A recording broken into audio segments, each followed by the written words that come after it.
15. Hoy tenemos una reunión con el grupo de alabanza, también con los líderes. Me refiero hermano Claudio, hermana Ingrid, diáconos de la iglesia. Gloria al Señor, porque vamos a hablar del trabajo del grupo de alabanza. Gloria a Dios. Y vamos a invitar al hermano Juan también que se quede. Gloria a Dios. Ya lo incluimos, tiene que hacer la carne para los tacos. Gloria a Dios. Aleluya. Evangelio según San Mateo, capítulo 14.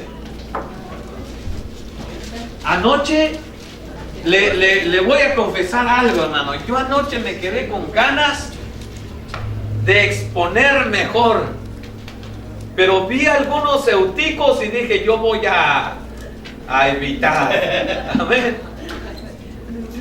¿Quiénes son los euticos? Los que se duermen en la predicación. ¿Y qué peligro corren? Que se caigan, hermano. La Biblia lo narra. Así que si nunca lo ha leído en la Biblia, Hechos nos narra de un muchacho jovencito, por cierto. Ay, jóvenes, no se van a dormir. Y es por eso que tuvimos que acortar, pero me quedé con ganas y yo creo que lo vamos a hacer, porque Dios nos llama para algo. Pero hoy vamos a meditar en otra cosa. Mateo capítulo 14, ¿lo tenemos? Amén. Y vamos a leer del versículo 22 al versículo 29. Gloria al Señor. Es una historia que usted conoce, claro que sí. Es una historia que ya ha leído, claro que sí. No es nueva, pero va a bendecir su vida.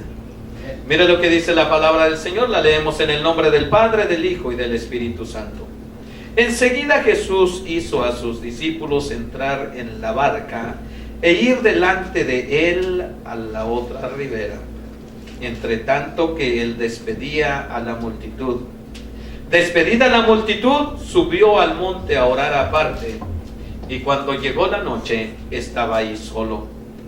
Y ya la barca estaba en medio del mar, azotado por las olas, porque el viento era contrario. Mas a la cuarta vigilia de la noche, Jesús vino a ellos andando sobre el mar. Y los discípulos, viéndole andar sobre el mar, se turbaron diciendo, un fantasma. Y dieron voces de miedo, pero enseguida Jesús les habló diciendo, tened ánimo, yo soy, no temáis. Entonces le respondió Pedro y dijo, Señor, si eres tú, manda que yo vaya a ti sobre las aguas. Y él dijo, ven. Y descendiendo Pedro de la barca, andaba sobre las aguas para ir a Jesús. Pero al ver el fuerte viento tuvo miedo, y comenzando a hundirse dio voces diciendo, Señor, sálvame. Al momento Jesús, extendiendo la mano, asió de él y le dijo, hombre de poca fe, ¿por qué dudaste? Y cuando ellos subieron en la barca, se calmó el viento. Entonces los que estaban en la barca vinieron y le adoraron diciendo, verdaderamente eres el Hijo de Dios. Oremos. Padre, en el nombre de Jesús, hoy venimos delante de tu presencia y te damos gracias, Señor, por la bondad y la misericordia tuya. Te damos gracias, Señor, por tu misericordia, por tu amor, por darnos la oportunidad de adorarte y de bendecirte, de honrar tu nombre y de adorarte. Y en este momento, Señor, disponemos nuestro corazón a meditar en tu palabra. Necesitamos de ti, de tu ayuda, de tu bendición, de tu gracia. Señor, ayúdanos en este tiempo de meditación de tu palabra. Permítenos ser bendecidos por medio de ella. Bendícenos, edifícanos, Señor. Glorifícate en nosotros. Necesitamos palabra de Dios y no de hombre.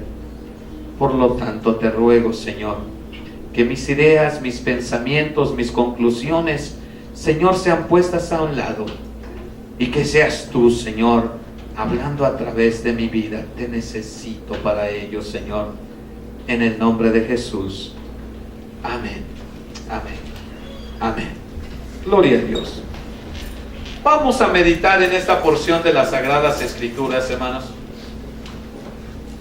Me atrevo a pensar que más de uno puede ser capaz de contestar positivamente al hecho de que esta porción de las Sagradas Escrituras ya la hemos leído en diferentes ocasiones. Ya hemos leído esta porción, y tal vez no solamente en esta porción o en este evangelio, pero también en el evangelio de Marcos o en Juan, donde se narran estas porciones de las Sagradas Escrituras. Y tal vez también hayamos leído en el mismo evangelio según San Mateo, no solamente esta historia, sino una historia parecida que tiene muchas similitudes, que se desarrollan en el mismo mar, que tienen los mismos ingredientes, pero solamente tienen una que otra diferencia. Ahora, cuando nosotros miramos el capítulo 8, también se narra una historia parecida. También se narra una embarcación. También se narra el mar. También se narran diferentes cosas que se puede notar. Pero siempre habrá una diferencia entre uno y otro. Siempre hay una diferencia entre el capítulo 8 y el capítulo 14. Son dos episodios diferentes.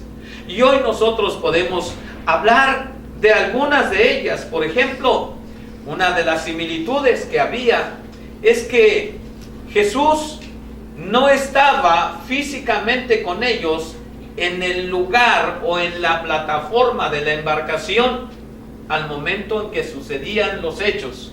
¿Qué es lo que sucedió? Los discípulos estaban en la travesía en el mar de Galilea y se levantaron las tormentas y arreciaron las tormentas de repente. Fueron fuertes. En los dos capítulos, en las dos narraciones, vamos a decir así, en los dos acontecimientos, Jesús no estaba físicamente con ellos en la plataforma. En el capítulo 8 se dice que Jesús estaba durmiendo abajo. Tenía, vamos a llamarlo así, en nuestros tiempos, en nuestro vocabulario, estaba en el camarote, estaba abajo, estaba durmiendo, estaba descansando. Pero en esta porción del capítulo 14, Jesús no iba con ellos. Cuando nosotros leemos la narrativa en los primeros versículos, dice que Jesús estaba con ellos y que los mandó solos. Les dijo, vayan adelante. Muchas preguntas pudieron haber surgido en la mente de los discípulos, pero habían sucedido diferentes situaciones en las que Pedro, acuérdese que Pedro es la persona que es como las palomitas. ¿Sí? ¿Cómo son las palomitas, hermano? Le prende el microondas y ¿qué hace? Truena, salta rápidamente. Pedro era así. Cuando Jesús anunciaba algo, Pedro era el que saltaba rápidamente. Cuando Jesús preguntaba algo, Pedro era el primero. Yo me imagino que Pedro se quedó con las ganas de preguntarle, Señor, ¿y cómo nos vas a alcanzar? Porque el mar de Galilea hay que atravesarlo y nos estás diciendo que vayamos adelante. ¿Y tú cómo nos vas a alcanzar? Para entonces, Jesús no había muerto ni había resucitado. Pedro no había recibido al Espíritu Santo. Por lo consiguiente, sus reacciones eran muy humanas y carecían bastante de lo que es lo eterno, de lo que es lo divino, de lo que es el poder de Dios. Por eso reaccionaba así Pedro. Me imagino que se quedó con las ganas de preguntarle, Señor, ¿y tú cómo nos vas a alcanzar? Cuando suceden todos los hechos, la Biblia dice que ya habían avanzado algunos estadios. Y haciendo la conversión de estadios a kilómetros, habían avanzado aproximadamente 6 kilómetros. Ya estaban algunas millas adentro. Y si usted ha estado en la orilla del mar, sabrá que a unas cuantas millas del mar ya no se ve la embarcación. Está muy adentro. Estaba entonces la embarcación allá adentro. Jesús se había quedado. En los dos acontecimientos tenemos la nota de que ellos se desesperan. Cosa extraña, ¿no le parece? ¿Por qué? Porque Pedro era pescador. Tal vez usted recuerde que cuando Jesús lo llama, él estaba, ¿qué estaba haciendo? Limpiando sus redes. Estaba remendando sus redes. Ya estaban viejitas las redes de Pedro. Y un día le pregunta al Señor: Señor, ¿qué pasará con nosotros que dejamos todo? ¿Y qué tenían las redes todas remendadas? Pero ese era lo que era Pedro, ¿verdad? Ahora, Pedro era pescador, a eso se dedicaba. Estaba Andrés, su hermano, con él. Y los demás no eran gente que desconocía sobre la navegación. Entonces, el que les agarrara una tormenta en el mar no era algo totalmente nuevo, que ellos no esperaban o que nunca habían pasado. Ya habían pasado por eso. Entonces, si ya habían pasado por eso, ¿por qué es que en esta ocasión o en estos dos acontecimientos se llenan de temor? De repente pareciera que miramos nosotros la estampa de la vida de un cristiano. Estamos en la iglesia, buscamos a Dios. Cuando nos vemos sobrepuestos, cuando nos vemos rebasados por un problema, entonces caemos hasta abajo.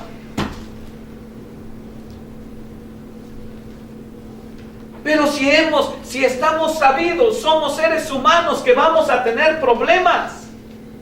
Amén. Algunas ocasiones cuando compartimos el evangelio, le decimos a la gente: